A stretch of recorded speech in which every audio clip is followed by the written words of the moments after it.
We possess a baseline human desire for connection, yet the reality of modern life often leaves us in a state of stark emotional distance.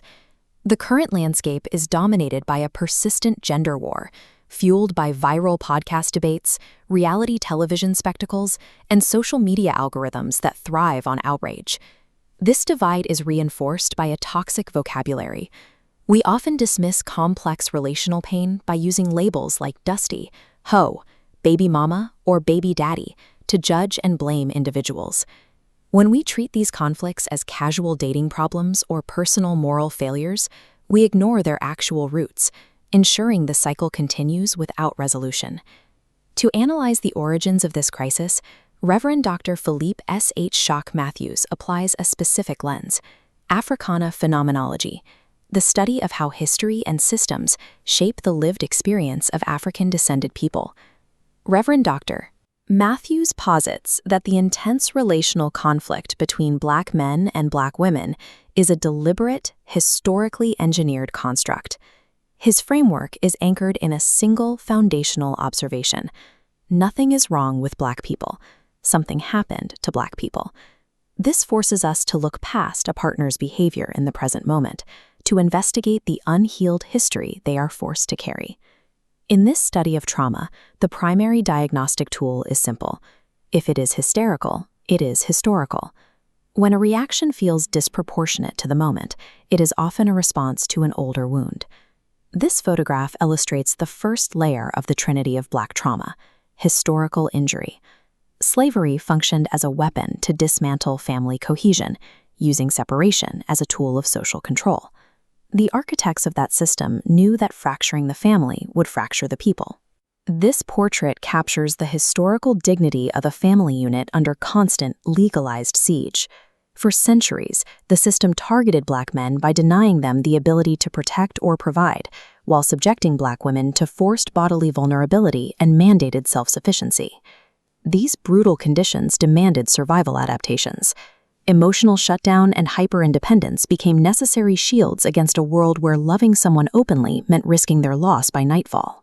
Over multiple generations, these adaptations physically rewired the human nervous system, causing it to associate deep intimacy and vulnerability with mortal danger. This psychological assault survived emancipation by evolving into the second pillar: systemic maintenance. We see this maintenance in the era of Jim Crow.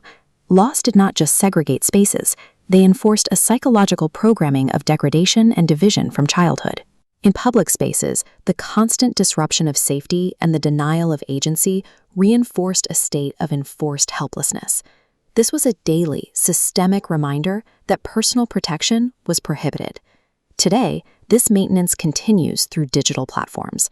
Dr. Matthews describes the current media landscape as the Willie Lynch principle with Wi-Fi. Modern social media algorithms and reality television act as ongoing psychological operations, artificially amplifying distrust between Black men and Black women to maximize user engagement. This ecosystem does not merely report on the gender war, it actively conducts it. A divided, traumatized community is highly profitable for those who control the narrative. This leads to the final pillar: psychological manifestation. This is when the weight of historical injury and systemic maintenance finally enters the modern living room. Common relational complaints like emotional shutdown, hyperindependence, or hypersexuality are actually ancestral survival mechanisms misfiring during times of peace. This causes a trauma competition. Today's arguments are rarely about the present moment. One partner's defensive withdrawal triggers the other's ancestral wound of abandonment. Two nervous systems escalate to survive wounds neither person created, reacting to centuries of historical friction. Recognizing this biological reality is the only way to stop fighting the person in front of you and start addressing the history moving inside them. Moving from toxic blame into structural clarity provides an immediate sense of relief. You stop seeing a personal failure and begin seeing a pattern.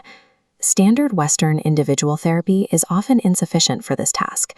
You cannot solve a collective 400-year-old architectural wound through isolated individual analysis alone. Healing requires the shock method and culturally grounded spaces designed for collective witnessing.